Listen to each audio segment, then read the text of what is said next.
with some great pictures downtown. The Fort Wayne Rescue Mission is downtown offering real change, not spare change, to the city's homeless. Richard and Natalie join us here, and it feels like, to me, the weather has been on your side so far this winter. Yeah, it has. And so it started out a little cold, fairly cold, right, and our numbers really spiked. But the last week or so, the weather's been quite a bit warmer. So I have a feeling, though, you're going to tell me that even when the weather is mild, you still really don't have the resources that you'd like. Absolutely. You know, we look at January so far and think it's been nice. But even when it's 30 or 40 degrees at night, that's cold. Right. You don't want to sleep outside. So we still have plenty of people coming to us who need a place to stay at night. Yeah, I think we've got some pictures here. This is just really... to me, I mean, it's amazing to see. That's obviously not the normal setup. You're setting up some emergency shelters, some cots and things like that, which is more than you're necessarily equipped for. You're in the hallway there, and this one is the one that really hit me. This is the warming shelter. Explain when this goes into action and how big that is, because that room looks pretty boring. You're looking at the official warming center for the city of Fort Wayne and Allen County. And so the room is 10 by 20. When the temperature drops below 40, that's when we open that up to the community.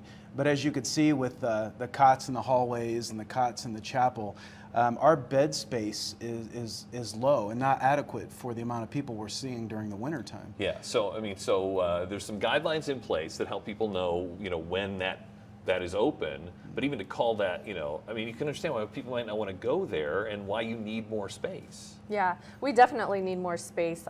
Just the other night, we had more than 40 men on cots. So they're sleeping in the hallways in what we typically use as our chapel. We have 20 beds for Lifehouse, but then when we have additional men, we have to put them on cots. Yeah, and then as some of those guidelines that are in place, once you have a new building, which is obviously what the public is following along, is what you hope to accomplish next. What will that allow you to do that you can't do now? Well, first of all, it'll give us an opportunity to provide dignity. So there will be bed space for all. No more cots, no more bringing your things in a big garbage bag and taking them out the next morning.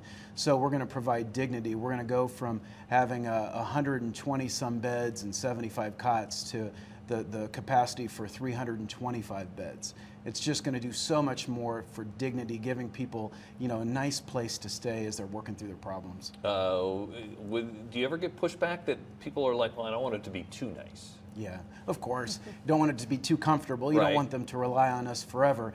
But the truth is, part of the conditions that the folks are living in, they don't see themselves as worthy. They see themselves as less than human.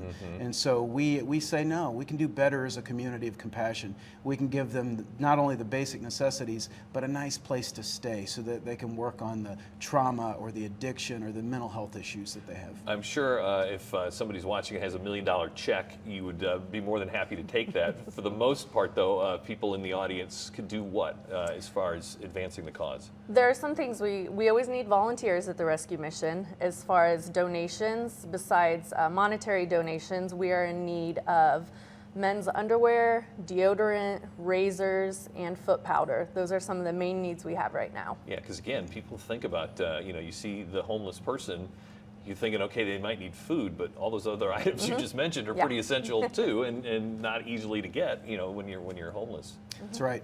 Food, clothing, shelter, the basic needs. What that does is it helps us stabilize a person so that they can begin to then work on some of the bigger, deeper issues. The homeless count is going on right now and has just happened.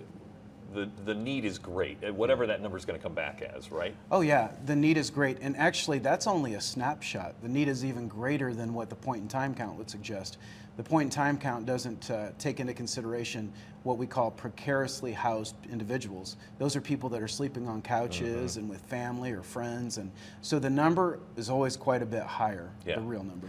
If you'd like to find out about real change, not spare change, that the Rescue Mission is offering now, and again, even more so in the future, you can head over to their webpage. We're also going to find out more about the Treasure House, which is a part of the Rescue Mission, therescuemission.net. Stay right there. This is Insight.